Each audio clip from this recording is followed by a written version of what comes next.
How much money have retired women have lost by taking Social Security early? So what we're going to do is going to look at the 2023 Supplement Social Security Report. And this will be right here. It's going to be, can you all see that? 5.A, table 5.A7. And you can see right there. Women, number of beneficiaries and average monthly benefit by type of benefit, basis of entitlement, and race. December 2022. So this will be for 2022. All right, so what's interesting is we're going to break this down here, and we're going to break it down into different things. We're going to break, well, actually, they got it broken down by races, white, black, other, and unknown, but I'm just going to look at all races because we're not racist here at Heritage Wealth Planning. You know, you might be if you vote for Joe Biden, because if you don't vote Biden, you ain't black, but I'm not racist, so just FYI.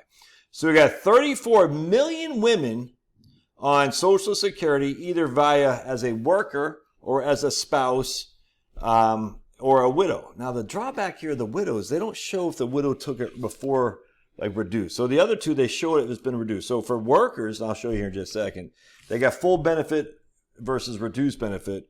For spousal benefit, they got full benefit versus reduced benefit. And they do the same for disabled as well. But they don't do that for widows. And I wish they would have done that. They actually show widows in a different place, but they don't break it down between the widows who took it reduced and the widows who took it for full benefit. And it's just, it breaks it down for how many people took it reduced, but there's no comparison to the people who took it for full. And that's too bad. I wish they would have done that. But anyway, it's all right. We still got a lot to go on. So what we're going to show you here is we got, in 2022, these are just women, all right? The fairer sex. The fairer sex. Did I say that? Does that mean a misogynist for saying that? Dude, women are fairer than men. It's just a fact. If you can't see, there's something wrong with you. Trust me. No one wants to be, kissing a dude. Ugh. You don't want to be kissing these pearly yellows, do you? Hopefully, unless I got stuff in my teeth. No. Why did I think I had to tell Charlotte I got millions of dollars in my retirement portfolio? Wait till I turn 62. She'd be like, where's the millions of bucks? I'm like, I don't have it, woman. I don't have it. Anyway, so retired women, these are women taken on their own benefit, on their own record. Charlotte retires. She has her own benefit. She's not taking on mine, and she's not taking a survivor benefit. So right here, it's just retired. Spousal's here. So Charlotte is retired. There's 8.2 million women who took their benefit at their full retirement age in 2020. Not in 2022, but total. 8.2 million women took their benefit at their full retirement age or later. It doesn't break it down to delayed earnings credits. 8.2 million women took their own benefit at their FRA or later. Their average benefit was $19.54 a month. All right. There's 16.58 million women who took it before their full retirement age, a reduced benefit. It doesn't say it's 62, 63, 64, whatnot. It just says reduced. You got to presume they probably took it around 62, 63.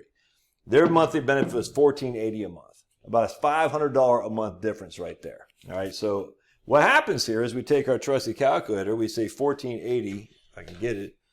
Well, that's $18,000, roughly $18,000 a year, 18,000 times 5.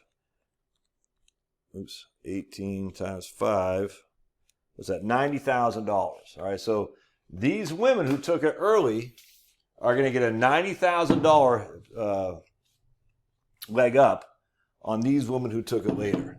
All right, so they're going to get $90,000 more on the front end before these women who took it later. Generally speaking, you're going to have to survive until you're about 78 to make money for delaying it. So every single one of these people has a story, by the way. Not 16.58 million people aren't wrong, women, for taking it earlier. They're just not. We just don't know the story. But we know for a fact they'll have a head start, $90,000. Now, what does that make us? We got to make, to get back that $90,000, it's going to take, well, we can probably figure this out. Hold on just a second, just off the top of my head. If my numbers are right, it's going to take 15 years or so, all right, because they have a $90,000 head start, but these guys get $500 a month more, which is $6,000 a year. So 6,000 divided by 90 is going to take them 15 years. So if they're 67 here, it's going to be when they're 82 for them to break even. It's tough to make this argument to say no one should take Social Security early or everybody should take Social Security early. There's no right answer here. Every single one of these people have their own story to tell. So I hate when people say, take it always late. I don't say that. And I hate when people say, take it always early. I don't say that either. There is certain, I would prefer frankly, what I tell them to do is don't take Social Security until your full retirement age or later, and instead pull down your retirement accounts, 100%. But you can't leave Social Security. It drives me up the wall. But anyway, and I mean, that's a valid argument for sure. You can't leave Social Security. That is a valid argument. The question is, what do we expect to get as a rate of return going forward? If you expect to be over 8%, yes, by all means, take Social Security early. I don't know why you'd make those expectations, but that's fine. I don't expect that. I expect about 5 to 6% stocks, 4 to 5% bonds. So take Social Security later and ride down your portfolio first. That's the way I look at it. I mean, it's just fact. Here are spousal benefits. All right, so Charlotte basically doesn't get any benefit on her own. She gets a half of my benefit instead. Does that make sense? Charlotte's my wife, by the way, just in case you're wondering. Yes, I do have a wife. So in this case, 584,000 women took their spousal benefits at their full retirement age. 1.26 million women took their spousal benefits at their before their full retirement age. And again, that's about $400 a month or so difference there. So, I mean, again, it really depends on life expectancy. It is life expectancy. If you have a good reason to think you're going to live beyond 80, you should probably take it later at your full retirement age. Remember, spousal benefit, there is no benefit to wait beyond your FRA. There isn't any on a spousal benefit. All right, so we don't want to wait till we're 70. We don't get any increases in waiting until we're 70 on our spousal. So there's absolutely no reason to wait beyond your FRA and spousal benefits. You just don't do that. I don't even know if they'll let you do that. But we know for a fact you can wait till you're 70 over here. But if you think you're going to live beyond 80 years old or longer, I would say take it there. If you have a pretty good idea that you're going to die before you're 80, take it here. All right, the same thing here. Now, again, there's a million exceptions to every rule for sure. All right, but you can see a lot of people took it early. Now, the ironic thing here, none of these people, I say none, the vast majority of these people are still content in retirement. The vast majority, even if they took it later or they took it early. Why are they content in retirement, just like the video I did earlier today? Because most of them have their mortgages paid off. Just a fact. If you're still renting, that sucks, dude. Don't rent. But there's someone's going to, I get it, a quarter of the population, 100%. And if you look at the people who are not content in retirement, it's a quarter of the population. Shocking. Is that a 1-for-1? The people who are not content are the people who are renting? No, but I guarantee there's a lot of overlap there. 100% guarantee. The people who are renting are not as content as people who own their homes outright. I can guarantee you that. Again, is it a 1-for-1 overlap? Of course not.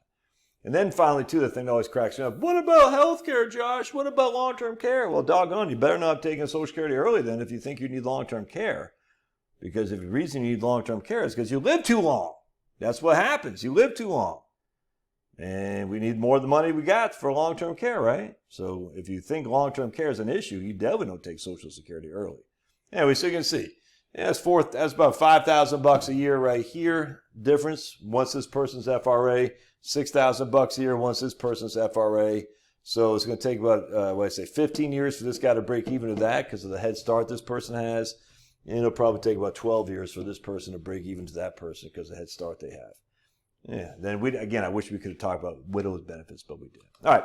Anyway, I thought that was pretty interesting. Just more data from Social Security. You might not like it. I do. I find it fun to talk about. If you got questions, comments, thoughts, put them down below. Love to hear your thoughts. And don't forget, sign up for my email newsletter. It's the first link in the doobly-doo. And we'll see you guys later. God bless.